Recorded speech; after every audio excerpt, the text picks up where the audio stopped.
টিনের ওই স্ক্রুপের ফাঁক না, সেই ফাঁকদা দেহি ওগো ঘরের মধ্যে কতনি মানে আবি জেবি গুটি গেটি নিয়ে কি কবে কেটা কাপড় চুপুর হেয়ের উপরে ধুপ ধুপ করে আগুন জ্বলে।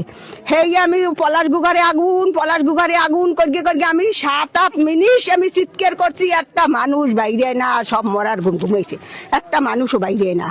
হেই দেহি আগুন করগে শিখতে এদিক দেশে পুরগে শেষ হয়ে গেছে। আমার কোনো হুঁশ নাই যে আমি ঘরটা কিছু বাই করবো। সব পুড়ে কয়লা হয়ে গেছে, পাশাপাশি 5টা ঘর 5টাই পুড়ে গেছে।